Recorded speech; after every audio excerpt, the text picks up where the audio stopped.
Several years ago, I was on my way home back to Springfield from a job in Cincinnati. I tuned into 700 WLW and heard an interview with a man who had recently released his book. And it was so dark. It was called My Descent into Death, A Second Chance at Life by Howard Storm. It was an account of Howard Storm's near-death experience, which did not start out as the bright light and beautiful chorus of angels we have commonly heard about. Many interviews of Howard are available on the internet, but what amazed me is that most focused only on his near-death experience and left out much of his account from his book of his time with Christ and the angels. Howard has lost so much by becoming the man he is today. His first wife left him after the experience. He has terribly and painfully fractured relationships in his life as a result of his becoming a follower of Christ. No one exhibits his artwork anymore. His income is sparse, but he follows the path that God has for him. I met with him in his home this fall to talk about it all. But before I even get into his death account, I wanted to start out with the message that is most important for Howard that you hear.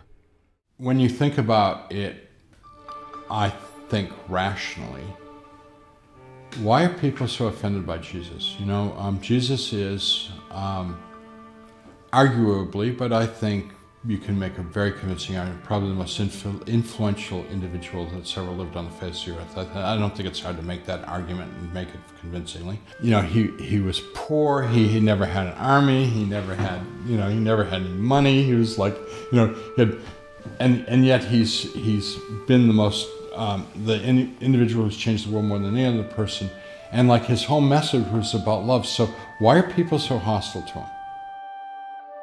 What I want people to know is that if they want to know if there's a God, ask Jesus.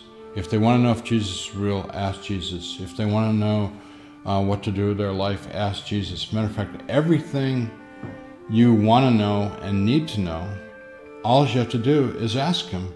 And if you ask him sincerely, and if you sincerely hope for an answer, you will get the answer. Because one of the things that he says, which is absolutely outrageous, is that, ask and you shall be given, seek and you shall find, knock and the door shall be open. And people always miss this, and then he says, for it's the Father's will that he give you good gifts. So when he does his ask, seek, knock thing, ASK, ask, he qualifies that as being only for good gifts. So if you are asking for a BMW, he's pretty much guarantee you he's not going to give you one, because he's got something way better than a BMW to give you. Before you can understand the man that Howard is now and appreciate the message he wants to share, you must have an understanding of who he once was and what happened to him. It is both necessary and appropriate to include his account of his descent into hell, and not just as a backstory, but as a frame to the living salvation he received while there. So I invite you to go beyond what simple morbid curiosity might call you to limit yourself to, and continue beyond his account there to find out the amazing story and plan of love that awaits us all. When I was around the age of 15, I came to the conclusion that the little exposure to Christianity that I'd had as a child and an early teenager was all a lot of hypocrisy and nonsense, and pretty much believed that what I had experienced was a show that nobody believed in, nobody practiced what they talked about as their belief, and that I didn't want to participate in that anymore. Probably the only thing that I took away from my religious background as a child was that it's better for us to be good people than bad people. And also there was, society had built-in consequences to bad behavior, which I didn't want to experience. Like, I did not want to go to jail.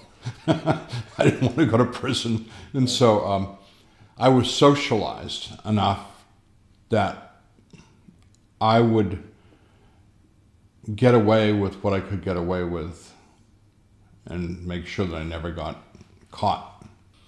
The only reality was the reality that I basically invented on my own. The only moral standard was the moral standard that I decided for myself I would obey. I was an existentialist, Nietzschean, God is dead, I'll do what I want to do, life is meaningless, and I would try and experience as much pleasure as possible and avoid pain as much as possible. A hedonist, a complete nihilist, didn't believe in anything. All of my friends were of the same kind of mind. So in '66, my new wife, at the age of 18, we went to San Francisco because we heard that was like, there was something happening there. And to our delight and surprise, it was more than we had ever imagined. It was just like incredible.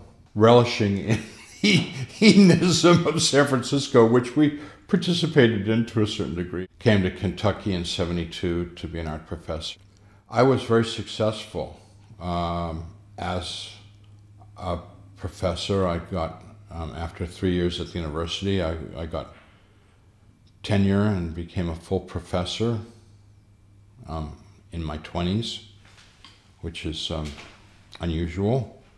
I had 2 galleries exhibiting my work. I'd won a big award from the state of Kentucky as Sculptor of the Year. And my goal was to become a famous artist and to experience as much of life as possible and as much as I could possibly get away with without suffering the consequences.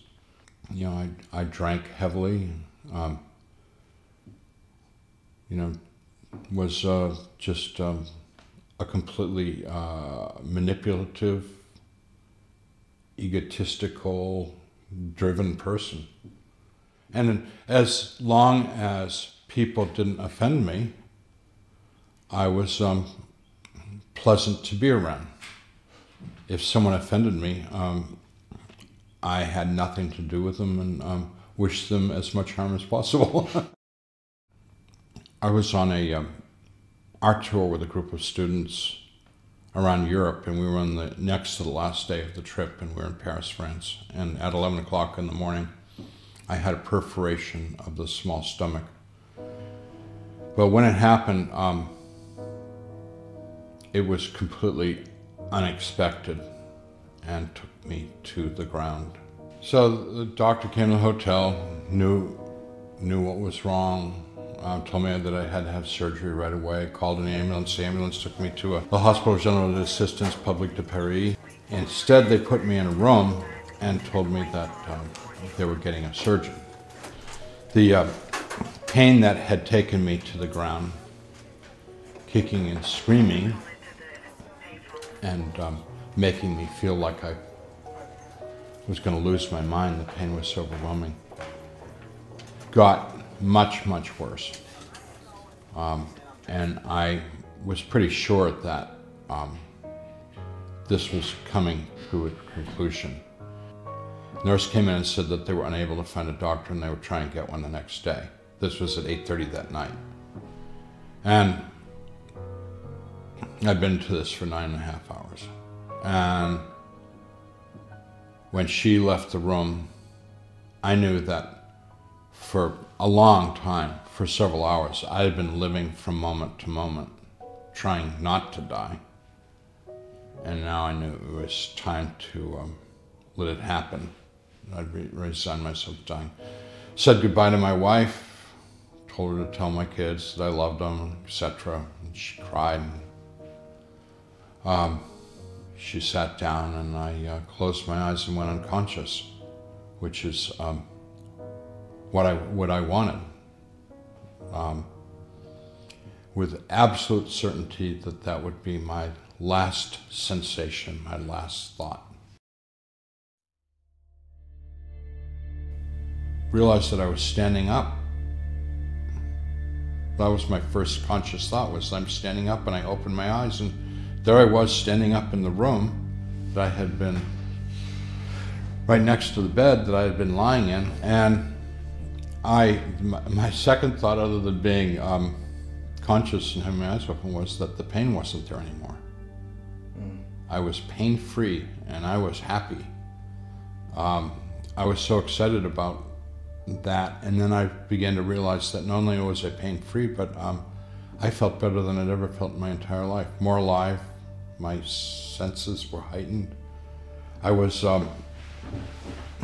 trying to do a reality check, and the thing that I realized is that my senses were greatly heightened, and that reality was much more intense than it had ever been. I could feel all the little bumps and lumps and cracks in the linoleum. Because I was a visual artist, I was very keenly aware of things like my depth of field was 100%. When I looked at something close, like my hand, I could see the foreground in complete focus. I thought that was weird. And then I became aware that instead of my field of vision, which is normally 160 degrees for people, I realized that my field of vision was pretty much wrap around 360. It was all very weird. I did things like pinch myself and bend my fingers to see what that would feel like, and it was like, What I knew was going on is that I had awakened to be more alive than I'd ever been in my entire life.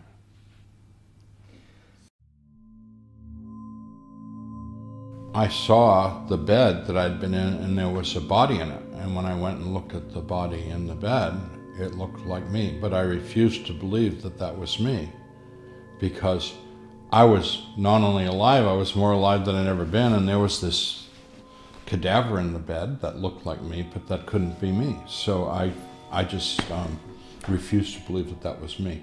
I actually, trying to explain to myself how that was not me, I came to the conclusion that they had made a mannequin of me. My only conclusion was this was the French hospital's attempt to make me think I was crazy. So I tried to communicate with my wife, I tried to communicate with my roommate. They didn't respond to me at all, which made me very angry, because I was yelling and screaming at them. What's going on here? You know, what's happening? You know, what are you doing? You know?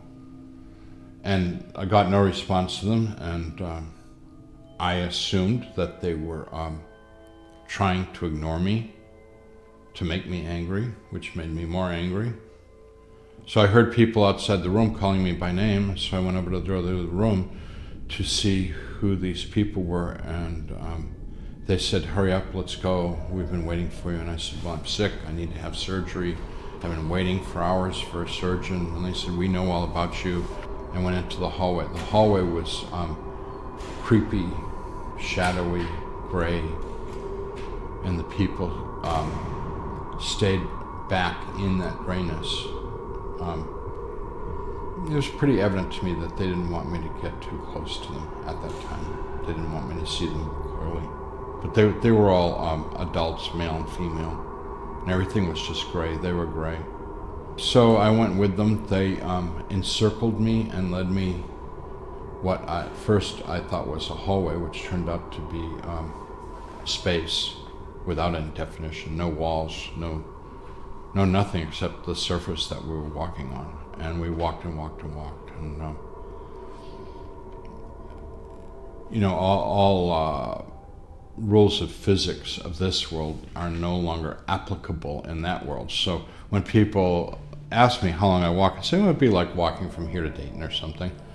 That kind of a walk. Long time. The weird thing was no sense of time. That was very, very disturbing part of it. And I never felt any fatigue, but it felt like we went that far. In this journey with these people, they became increasingly more hostile, and I was getting really afraid. The only problem was it was getting darker and darker. I had no idea where we were going. I had no idea what the direction was. There were no landmarks, nothing to orient myself with, so there's no way. Like, I kept thinking about how do I go back, but which way was back? I mean, if I turned around, was that back.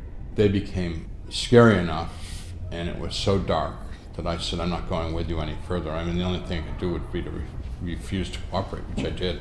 And they said, you're almost there. And so they started to push and pull, and I fought them off as best I could,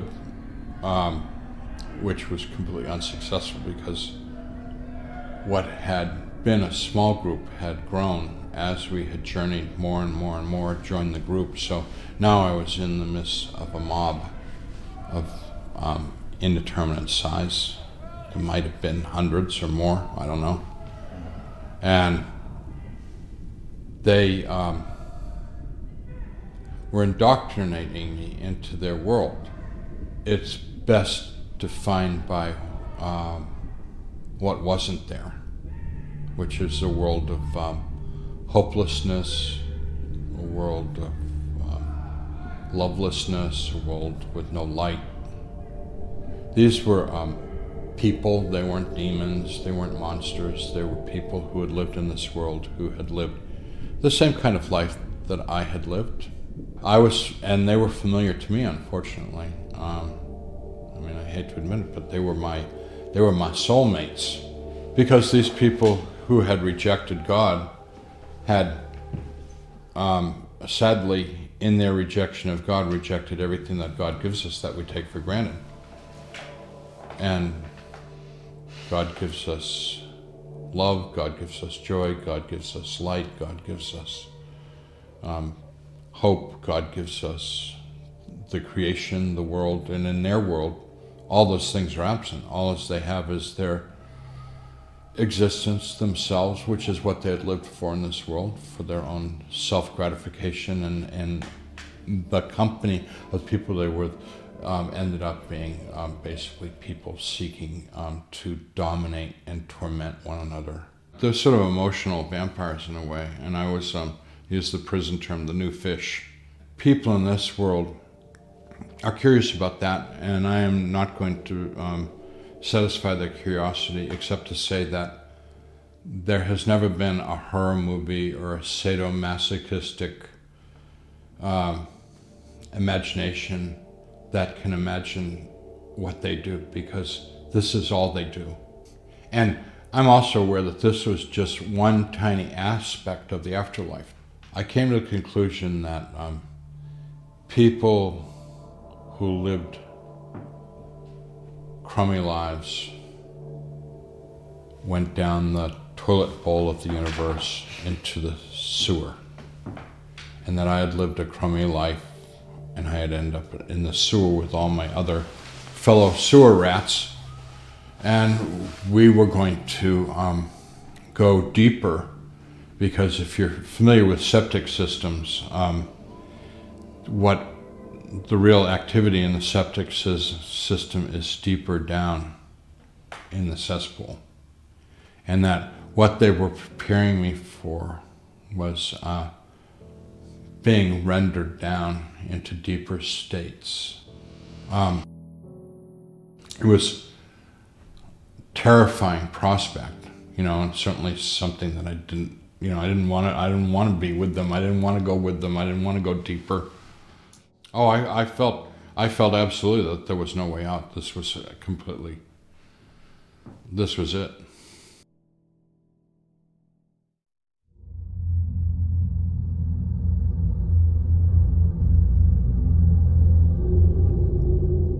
Eventually, I was no longer entertaining them, and because I couldn't respond anymore, so I was just lying there, completely ripped up, destroyed physically, and more importantly to me, destroyed emotionally, psychologically.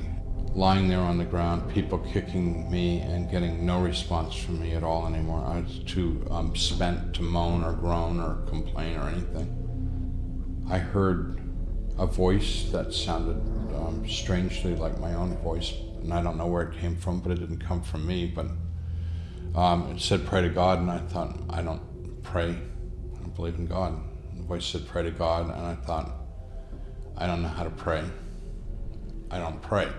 The voice said, pray to God, and I thought, when I was a kid, When I was a little child, I'd prayed, but I don't remember what I said. So I tried to remember what I had been taught was prayer, which were bits and pieces of things that I memorized, and it was all confusion in my mind from things that I memorized, from the Pledge of Allegiance to the Gettysburg Address to, you know, Shylock's Merchant of Venice speech, and all this stuff, and then some phrases from 23rd Psalm and the Lord's Prayer and Battle Hymn of the Republic started coming to mind, and I unintentionally murmured some of these things. And when I did that, the people around me became very, very angry. And they said to me in language which I won't try to imitate because it was very obscene, was, "There is no God, nobody can hear you, and we're going to really hurt you for doing that." But it encouraged me to begin to try and recall and speak things that had mention of God in it, because for the first time in all of this time I was able to repel them. It drove them away from me. And they were retreating back in the darkness, screaming and yelling at me. And my mind, not something that I was consciously seeking, but my mind was looking for some way to bail out of all this when it came up with the memory of me as a child in a Sunday school classroom singing "Jesus Loves Me." The memory was both, I mean, I could see myself in a little chair in a Sunday school classroom singing, but the important thing about the memory was that I felt in a detached way what I had felt as a child, which was, Jesus loves me. Oh, and 100% total confidence, certain, yeah, there's this guy named Jesus and he loves me. And that when I was a child, I'd prayed to him and felt that he had protected me and watched over me, that he was a really good person, without any intellectual understanding or creeds or doctrines or anything, you know, just a hope, and not even knowing whether the hope would be legitimate or not. I called out into the darkness, "Jesus, please save me." And when I did that, a tiny light appeared in the darkness and got very, very bright, very intense, very quickly. Out of the light came hands and arms and reached down and touched me. And when he touched me, in this light, I could see that I was just gore. And when he touched me, all the gore just kind of began to disappear very rapidly, and I became whole. And the hands went behind me and picked me up to him, and he embraced me. When he touched me, in addition to the physical healing, instead of what I was feeling at that time, I was filled with his love, and it was a much more intense experience of being loved than anything I'd ever known in my entire life. And I don't think that there are any words in this world to begin to convey how powerful that love is. And it's love with acceptance too. I mean, I didn't feel love in a sentimental sense. I felt like, you know, totally accepted by him. He had his arms around me, and I had my arms around him, and I wept for joy, holding on to him, and he started to carry me up out of that world of darkness and despair. And as we began to move, I knew that we were really moving. We were going very, very rapidly, like a rocket. So I'm hanging on to him real tight because I don't want to get dropped and fall back. Like, you know, just basically, wow, amazing, unbelievable, this is great. And then as we're moving, I wanted to see where we were moving towards, and as I looked up in the direction that we're going to, I saw a world of light. And as I looked at the world of light, I all of a sudden was like, oh no, God lives there. That world of light is we're going to God's house. And I have spent all of my adult life saying, there is no God and there is no heaven, and now we're headed there. I am such a piece of filth. I'm such a piece of garbage. He's made a terrible mistake. Jesus said to me, spoke to me for the first time, and he said, we don't make mistakes, you do belong here. And when he said that, we stopped moving. So there we are, me holding on to him holding on to me. And I suddenly realized he had heard what I had thought, because I hadn't said anything. And I had heard what I couldn't read his mind. He was putting his words into my head in his own voice. So I thought,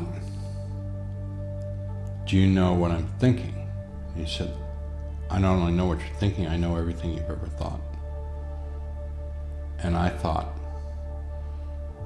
I'm really uncomfortable with you knowing everything I've ever thought. Because I was thinking of like all the times, like as a teenager, sneaking off to the bathroom to relieve myself. You know, things like that, you know, like all the times I'd thought about people I'd like to break their neck, you know. All of a sudden had a very vivid image of a naked woman. And he started laughing. And because he could see what I was thinking, and he just thought that was so funny. And I said, this is not good. I'm thinking, if you know everything I'm thinking, I can't hide anything from you. And he said, well, you know, I know it all. I know everything. And so, if you know everything, I knew that he liked me. You know, I knew that he really liked me a lot, and he really loved me, and I thought, well, if he knows it all and he's so fond of me, I guess it's okay. You know, sort of like, you know, I guess he's my best friend, you know, kind of thing. So we were conversing by me thinking and him speaking to me, and he said that he had people he wanted me to meet, and so he called out, and some other beings of light came and were hanging in space around us. And what he told me was that they had recorded my life and they wanted to show me my life. And I thought, oh, that sounds like a lot of fun. So we started to watch my life, and it was being displayed in chronological order, and it was very interesting what they chose to show and what they chose not to show. And as time went on, it wasn't so much fun, because as we went from my childhood into my more teenage years, I started to see a lot of problems develop, which I was participating in. Like my relationship with my father was deteriorating from bad to worse, and I was becoming more and more alienated from everybody and everything, sort of withdrawing into my own little bubble as a form of self-defense from emotional harm, and becoming more and more manipulative in terms of wanting to get what I wanted. And I made Jesus and the angels very sad. And there's a common saying in Christianity, you know, love the sinner but hate the sin. That's exactly, precisely what I was experiencing.